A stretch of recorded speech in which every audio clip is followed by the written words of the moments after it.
এটাই সেই জগন্নাথ মিশ্রের এবং শশী মাতার মন্দির, যেখানে আছে নিমাই। এই সেই নিম গাছ, যেই নিম গাছের নিচেই আছে শ্রী চৈতন্য মহাপ্রভুর চরণ চিহ্ন।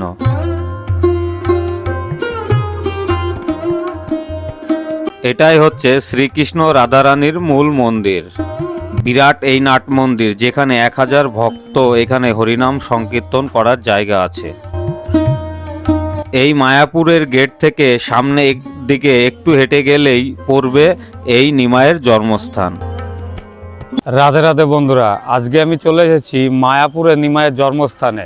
আমার এই চ্যানেলে আপনাদের দেখিয়েছি নবদ্বীপে নিমাইয়ের জন্মস্থান, আজকে আপনাদের দেখাবো মায়াপুরে নিমাইয়ের জন্মস্থান। এটা নিয়ে অনেক তর্ক বিতর্ক আছে, আসলে সেটা কোনটা সঠিক সেটা আপনারাই বলবেন।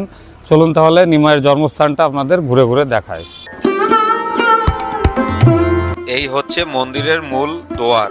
চলুন এই গেট দিয়ে ঢুকবো, ঢুকে আমরা ভিতরে প্রবেশ করি। প্রবেশ করে সমস্ত কিছু আজকে এই ভিডিওতে দেখাবো আপনাদের, যা এখনো অবধি এই মন্দিরে কেউ আপনাদের ভালোভাবে দেখাতে পারেনি। আজকে মন্দির এবং ঠাকুর দর্শন করা থেকে, নিমাইয়ের চরণ চিহ্ন দর্শন করা থেকে সমস্ত কিছু দেখাবো, আর কিছু নিমাইয়ের সম্বন্ধে আপনাদের জানাবো। চলুন যতটুক জানি ততটুকুই আপনাদের কাছে শেয়ার করি। চলুন তাহলে ভিতরে প্রবেশ করা যাক।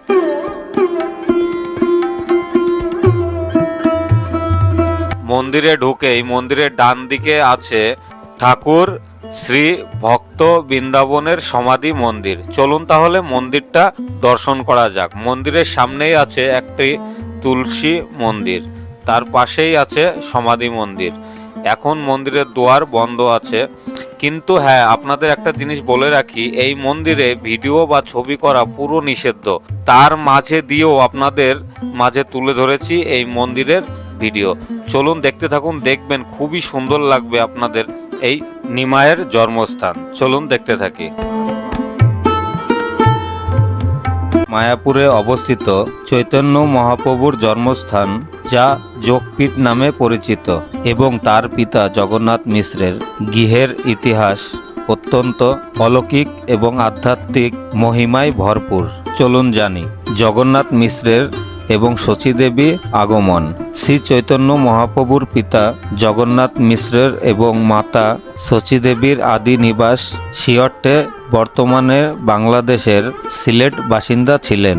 জগন্নাথ মিশ্র উচ্চ শিক্ষা লাভের উদ্দেশ্যে নবদ্বীপে আসেন এবং এখানেই স্থায়ীভাবে বসবাস শুরু করেন। তৎকালীন নবদ্বীপ বা মায়াপুর ছিল পণ্ডিত ও বেদ চর্চার অন্যতম প্রধান কেন্দ্র। নিমাইয়ের জন্ম এবং নিমগাছের ইতিহাস।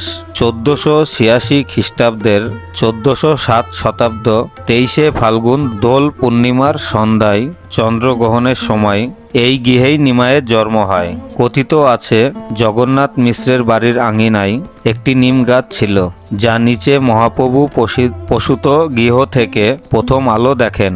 নিম গাছের নিচে জন্ম হওয়ার কারণে মাতা শচী দেবী এবং পাড়ার মহিলারা ভালোবেসে তার নাম দিয়েছিল নিমাই। আজ যেখানে মূল মন্দির রয়েছে সেখানে সেই আদি নিম গাছ আছে বা তার অংশ বিশিষ্ট আছে। তারপরে মহাপ্রভুর বাল্যলীলা।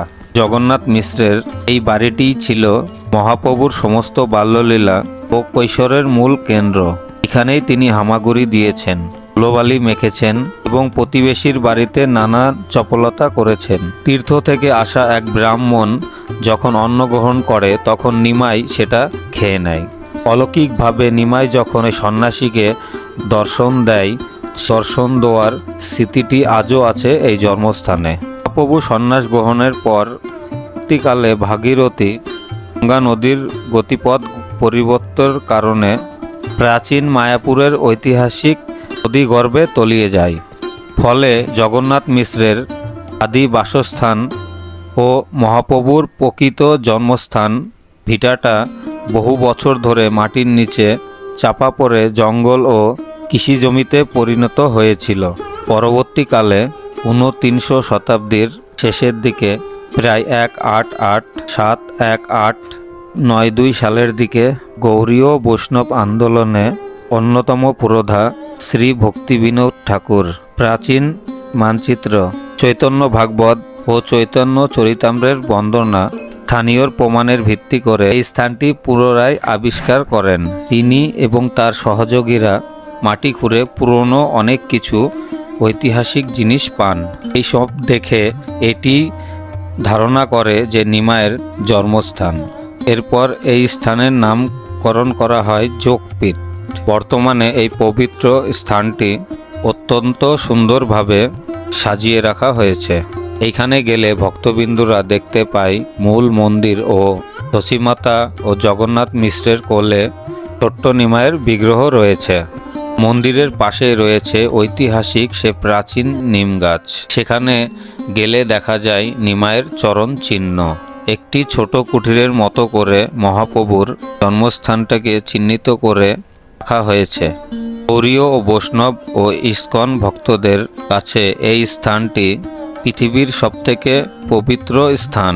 এখানে পা রাখলেই মহাপ্রভুর বাল্যকাল ও সংকীর্তন আন্দোলনের শুরুর সেই দিনগুলি চোখে ভেসে ওঠে।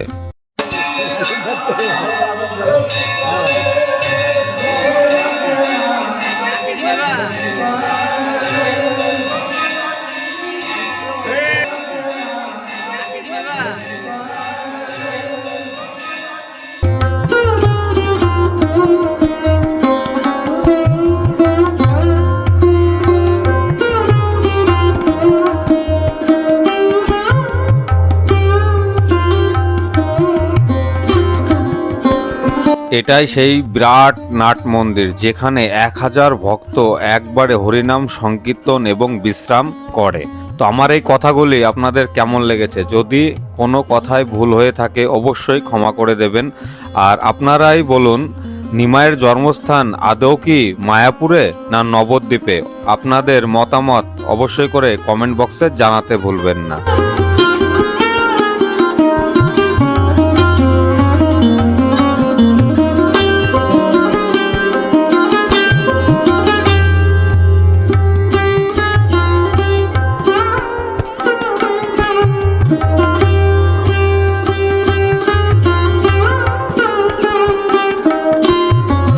কেমন লাগলো এই মন্দিরের ভিডিও?